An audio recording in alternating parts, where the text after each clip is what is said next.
तुझे ऐसी कुदरत मिली गौ से आजम, हमारा भी बेड़ा लगा दो किनारे, तुझे ना खुदाई मिली गौ से आजम।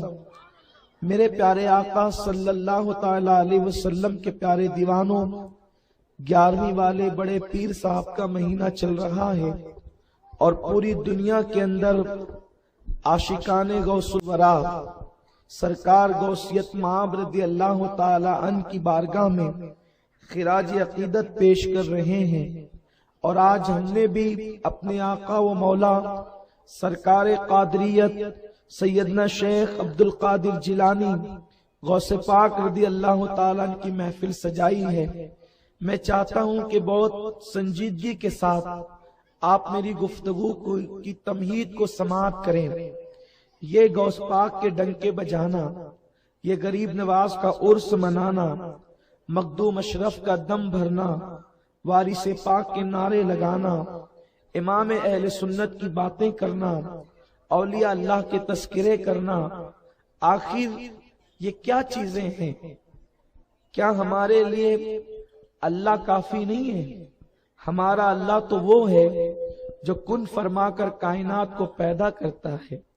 हमारा अल्लाह तो वो है जो हमें खिलाता है, हमें पिलाता है, हमें जिलाता है, हमें मौत अता करेगा।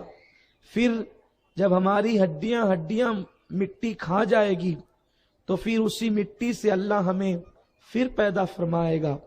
तो वो अल्लाह जिसकी शान बेमिसाल है, फिर उस अल्लाह तबारक व ताला की बात हम क्यों ना करें, हर महफिल में करें और उसी की बात करें।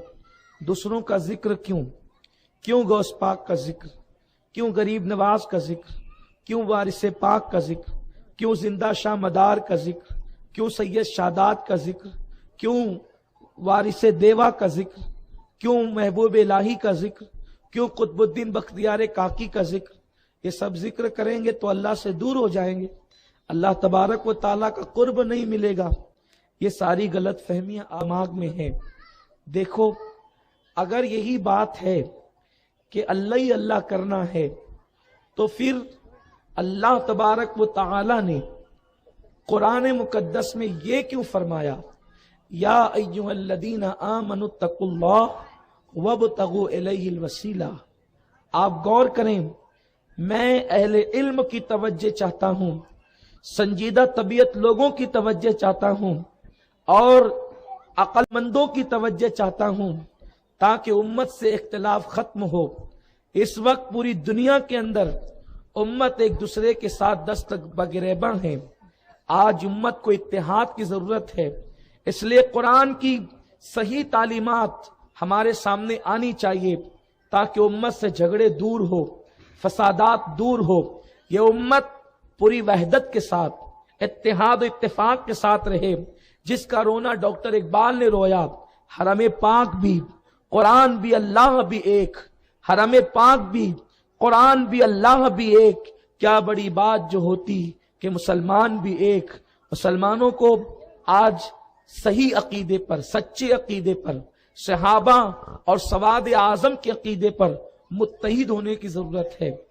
तो चूंकि गलत फहमी ना इल्मी की बुनियाद पर है या तजाहुल आरिफाना की बुनियाद पर, तो फिर हम कैसे अल्लाह तबारक व ताला के कुरान को समझें।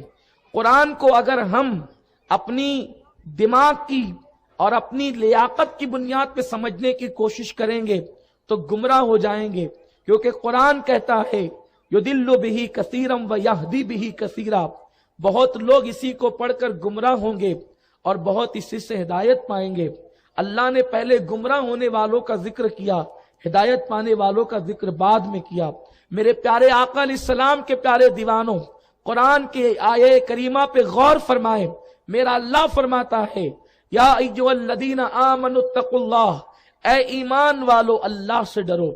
आप गौर फरमाएं, अगर मेरा अल्लाह ये कहता, या अय्युहन्नास इत्तकू वब्तगू इलैहिल वसीला, ऐ लोगों अल्लाह से डरो और अल्लाह रब्बुल इज्जत तक पहुंचने के लिए वसीला तलाश करो, तो हम समझते कि ये बात काफिरों को कही गई, मुशरिकों को कही गई, یہودیوں کو کہی گئی، نصرانیوں کو کہی گئی، لیکن میرے اللہ نے جس کی حکمت بالغہ پہ ہم قربان جائیں، وہ کہتا ہے یا ایھا الذین آمنو، اے ایمان والو، اتقوا اللہ، اللہ سے ڈرو، اور پھر وابتغوا الیہ الوسیلہ، اللہ تک پہنچنے کے لیے، رب کا قرب حاصل کرنے کے لیے وسیلہ تلاش کرو۔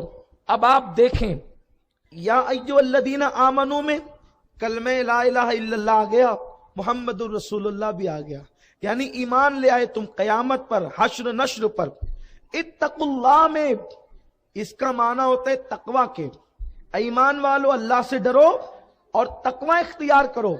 اور متقی وہی ہے، متقی وہی ہے جو نمازی ہے، روزے دار ہے، حج فرض ہونے کے بعد حج کر چکا ہے۔ متقی وہی ہے جو گناہ سے بچنے والا ہے، متقی وہی ہے جو اللہ کی تسبیح و تحلیل کرنے والا ہے۔ اللہ میرے بات سمجھ میں نہیں آتی کہ آخر ایمان بھی ہے، پھر تقوی بھی ہے، پرہیزگاری کا مطالبہ بھی ہے، تو جب ایمان مل گیا اور پرہیزگاری مل گئی تو کیا یہ تجھ تک پہنچنے کے لیے کافی نہیں ہے؟ پھر تو نے وابتغوا کہہ کر وسیلہ تلاش کرنے کا حکم دیا۔ تو آخر جو لوگ یہ کہتے ہیں کہ یہاں وسیلے سے مراد اعمال ہے اور صرف اعمال ہیں، عمل اور صرف عمل ہے اور اس کے علاوہ کوئی چیز نہیں، تو اتقوا اللہ میں تو آ گیا عمل، اب مزید پھر کس عمل کا ذکر ہو رہا ہے؟ میں اس کا منکر نہیں کہ اعمال کا ذکر نہیں، لیکن بات اتنی ہے میرے پیارے آقا علیہ السلام کے پیارے دیوانوں، اللہ نے اس تک پہنچنے کے لیے جو وسیلہ تلاش کرنے کا حکم دیا تو اس سے مراد یہ ہے کہ اللہ کے وہ مقبول بندے جن کی مقبولیت پر زمانہ متفق ہو چکا ہے، جن کی مقبولیت پر زمانہ اتفاق کر چکا ہے، ان کا دامن پکڑ لو، اس لیے کہ یہ دنیا کا دستور ہے کہ دوست کا دوست بھی دوست ہوتا ہے اور دشمن کا دوست دشمن ہوا کرتا ہے۔ اللہ فرماتا ہے وابتغوا الیہ الوسیلہ۔ اب اگر نماز کو وسیلہ بناتے ہو، انکار نہیں، لیکن نماز کبھی قبول ہے اور کبھی ناقبول ہے، نماز کبھی مقبول کبھی نامقبول ہے، کبھی قبول اور کبھی رد کر دی جاتی ہے۔ میرے پیارے آقا علیہ السلام کے پیارے دیوانوں، اب میں نے نماز کا نام اس لیے لیا کہ نماز افضل العبادات ہے، اللہ اکبر، بلکہ ایسا بھی ہوا کہ کبھی بڑے بڑوں کی بھی نامقبول کر دی گئی۔ تو آخر اللہ تبارک و تعالی نے اپنے تک پہنچنے کے لیے جنہیں وسیلہ بنانے کا حکم دیا تو وہ کون لوگ ہیں؟ وہ اللہ کے مقبول